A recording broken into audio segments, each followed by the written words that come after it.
नमस्कार. मी पेशाने medical writer आहे, पण मनाने एक प्रवासी, ज्याला प्रत्येक नवीन ठिकाणाची कथा, इतिहास आणि त्यामागचं विज्ञान समजून घ्यायला आवडतं. प्रत्येक प्रवासाची सुरुवात एक वेगळाच आनंद घेऊन येते.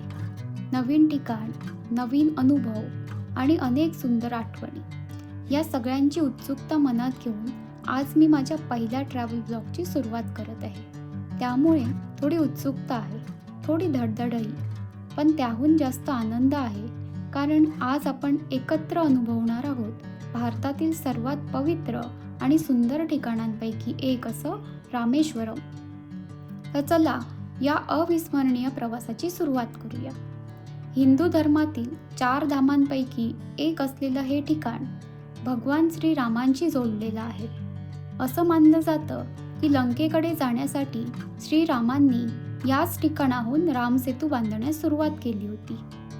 आपल्या या प्रवासात आपण पाहणार आहोत भव्य असं पंबन ब्रिज, रामनाथ स्वामी मंदिर, पंचमुखी हनुमान मंदिर, धनुषकोडीचं घोस्ट टाऊन, भारताचं शेवटचं टोक असलेलं अरिचल मुनई आणि भारतरत्न डॉक्टर APJ अब्दुल कलाम यांचं जन्मस्थान. हा प्रवास जितका माझ्यासाठी खास आहे, तितकाच तो तुम्हालाही अनुभवायला मिळावा. प्रत्येक सुंदर क्षण, प्रत्येक नवीन गोष्ट आणि प्रत्येक आठवणी मी तुमच्यासोबत शेअर करणार आहे. तर चला, इतिहास, निसर्ग आणि अध्यात्म यांचा सुंदर संगम अनुभवण्यासाठी माझ्यासोबत या अविस्मरणीय प्रवासाला सुरुवात करूया. सकाळची सुरुवात झाली गरमागरम असा साऊथ इंडियन मसाला डोसा खाऊन, आणि खरंच चव अप्रतिम होती. पुढे रेडियारपट्टी टेकडीवर उभारलेला भव्य निलगिरी तहरचा पुतळा आमचं लक्ष वेधून घेत होता. रामेश्वरकडे जाण्यासाठी आम्ही पलायम कोट्टई गावातून जाणारा मार्ग निवडला होता. हा रस्ता मुख्य मार्गापेक्षा वेगळा आहे. गावातून जाणारे अरुंद रस्ते, काही ठिकाणी कच्चा मार्ग आणि साधंसुधं ग्रामीण जीवन. त्यामुळे प्रवासाचा अनुभवही वेगळाच वाटला. रस्त्यांची अवस्था काही ठिकाणी चांगली नव्हती, त्यामुळे हा मार्ग निवडत असाल तर थोडा जास्त वेळ आणि काळजी दोन्ही आवश्यक आहे. या मार्गाचं खरं सौंदर्य म्हणजे इथली शांतता. शहरातील गजबज इथे मागे पडते आणि लहान लहान गावं हा प्रवास अधिक रम्य बनवतात. अधूनमधून भेटणारे स्थानिक लोक, रस्त्याकडेला दिसणारी साधी घरं आणि निवांत वातावरण पाहताना असं वाटत होतं की आपण तमिळनाडूचं खरं ग्रामीण रूप अनुभवत आहोत. त्यामुळे रस्ता थोडा खडतर असला तरी या प्रवासाने अनेक सुंदर दृश्यांची आणि आठवणींची भेट नक्कीच दिली. थोडं पुढे रेल्वे फाटक बंद असल्यामुळे आम्हाला काही वेळ थांबावं लागलं, पण त्या शांत वातावरणाने बालपणीच्या रेल्वेची वाट पाहण्याच्या आठवणी पुन्हा ताज्या झाल्या. विलातीकुलम परिसरात पोहोचल्यावर रस्त्याच्या दोन्ही बाजूंना ताडाच्या झाडांची रांग दिसू लागली. इथे मिळणारं नुंगू म्हणजेच आपल्या मराठीतला ताडगोळा नक्की चाखून पहा. हे शरीराला थंडावा देतं, पाण्याची कमतरता भरून काढतं आणि खनिजांनी समृद्ध असल्यामुळे उन्हाळ्यात अतिशय फायदेशीर ठरतं. प्रवासात असा छोटासा थांबा आपला संपूर्ण प्रवास अधिक आनंददायी बनवतो. आम्हीही इथे काही वेळ थांबून ताजा ताडगोळा खाल्ला. आयुष्यात पहिल्यांदाच मी एक भन्नाट नैसर्गिक घटना पाहिली. रस्त्यावर दूरवर पाणी साचल्यासारखं दिसत होतं, पण जसजसं आम्ही जवळ जात होतो तसं तसं ते पाणी गायब होत होतं. यालाच मृगजळ किंवा मिराज असं म्हणतात. गरम रस्त्यामुळे हवेच्या तापमानात फरक निर्माण होतो आणि लाईट रिफ्रॅक्शनमुळे हा सुंदर भास तयार होतो. पुढे जात असताना रस्त्याच्या दोन्ही बाजूंना पसरलेली विशाल मिठागरं नजरेत भरू लागली आणि क्षणभर नजर तिथेच खेळली. आणि अखेर रामेश्वरम आता फक्त 49 किलोमीटरवर होतं. सकाळपासूनच्या प्रवासाचा थकवा होता, पण मंदिर पाहण्याची उत्सुकता त्यापेक्षा कितीतरी जास्त होती. आणि समोर आलं भारतातील सर्वात प्रसिद्ध समुद्रावरील पुलांपैकी एक असं पंबन ब्रिज. दोन्ही बाजूंना निळाशार समुद्र, समुद्रातून जाणाऱ्या बोटी आणि खारट वाऱ्याची झुळूक. हा नजारा शब्दात मांडणं खरंच कठीण आहे. काही क्षण तर कॅमेरा बंद करून फक्त हा नजारा डोळ्यात साठवून ठेवावासा वाटला. हा पूल रामेश्वरम बेटाला मुख्य भूमीशी जोडतो. पुलावर वाहन थांबवण्यास अधिकृत परवानगी नाही आणि नियम मोडल्यास दंडही होऊ शकतो. तरीही अनेक पर्यटक काही क्षण हा निसर्ग डोळ्यात साठवण्यासाठी थांबण्याचा मोह आवरू शकत नाहीत. अधूनमधून मासेमारीच्या बोटी, दूरवर दिसणाऱ्या लाटा आणि समुद्रावरील पडणारा सूर्यप्रकाश संपूर्ण वातावरण अधिकच मोहक बनवतो. प्रत्येक क्षणाला कॅमेऱ्यात कैद करावंसं वाटत होतं, पण प्रत्यक्ष अनुभवण्याचा आनंद त्याहून कितीतरी मोठा होता.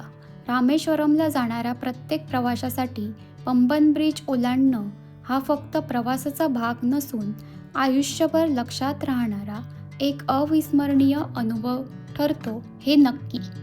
आणि अखेर माझ्यासमोर रामनाथ स्वामी मंदिराचं भव्य गोपुरम दिसलं. इतक्या दिवसांची इच्छा आज पूर्ण होत होती.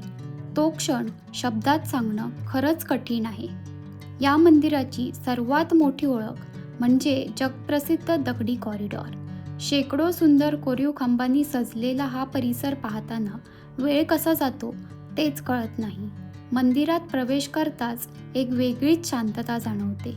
घंटांचा नाद, मंत्रोच्चार आणि भक्तिभावाने भरलेलं वातावरण. मन आपोआपच प्रसन्न होतं.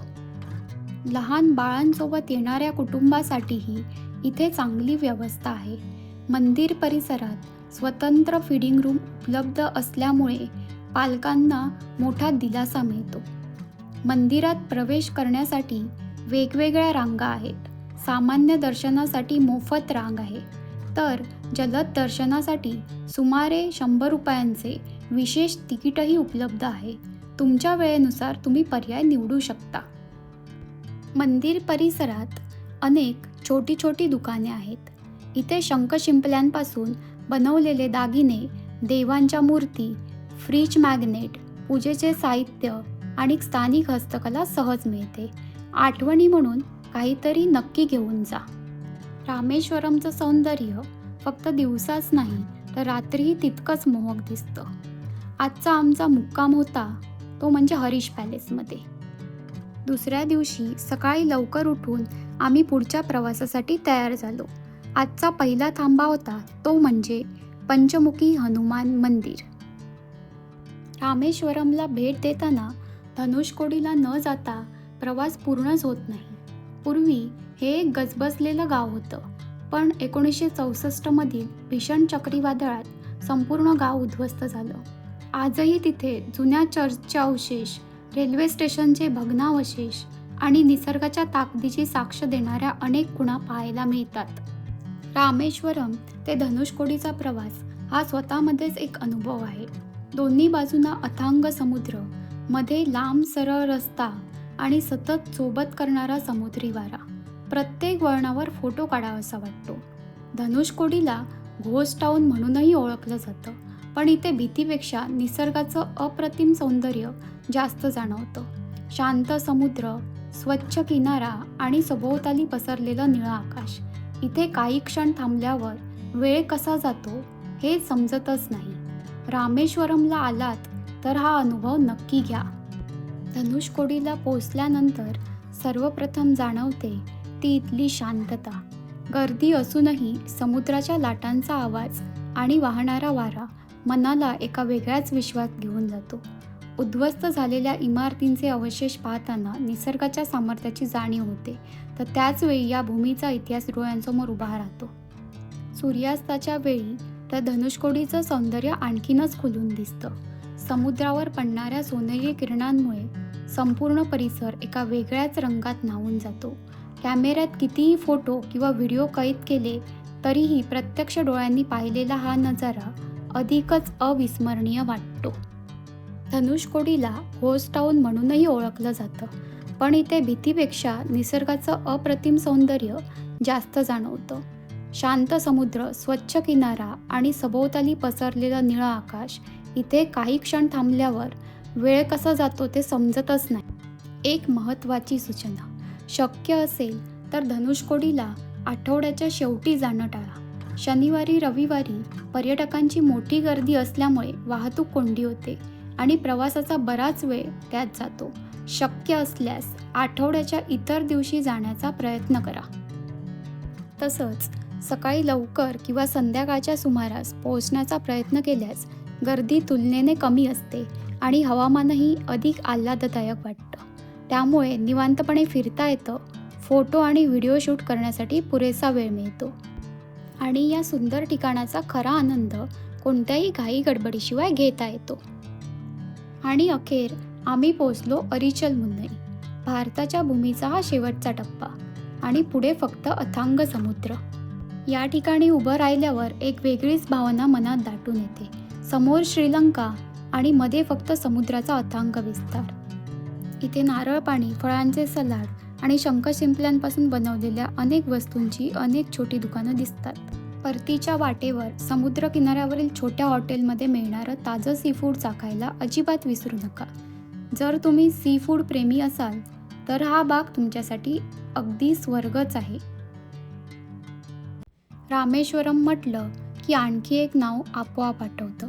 Bharat Ratna doctor APJ Abdul Kalam. त्यांचं जन्मघर आज संग्रहालयात रूपांतरित करण्यात आलं आहे. साध्या घरातून सुरू झालेला हा प्रवास थेट राष्ट्रपती भवनापर्यंत पोहोचला आणि तेच या जागेचं खरं प्रेरणास्थान आहे. यानंतर आम्ही डॉक्टर कलाम यांच्या स्मारकाला भेट दिली. आत पाऊल टाकताच सर्वप्रथम जाणवतो तो साधेपणा. त्यांच्या आयुष्यातील महत्त्वाच्या घटना, छायाचित्र, वापरातील वस्तू आणि देशासाठीचं योगदान अत्यंत सुंदर पद्धतीने मांडलं आहे. विज्ञान, शिक्षण आणि देशप्रेम यांचं जिवंत स्मरण करून देणारं हे ठिकाण प्रत्येक भारतीयाने एकदा तरी पाहायलाच हवं. जर हा प्रवास तुम्हालाही आवडला असेल तर व्हिडिओला एक लाईक नक्की करा. अशाच माहितीपूर्ण आणि सुंदर प्रवासांसाठी चॅनलला सबस्क्राईब करा आणि बेल आयकॉन दाबायला विसरू नका. पुढच्या एका भन्नाट प्रवासात पुन्हा भेटूया. तोपर्यंत नमस्कार.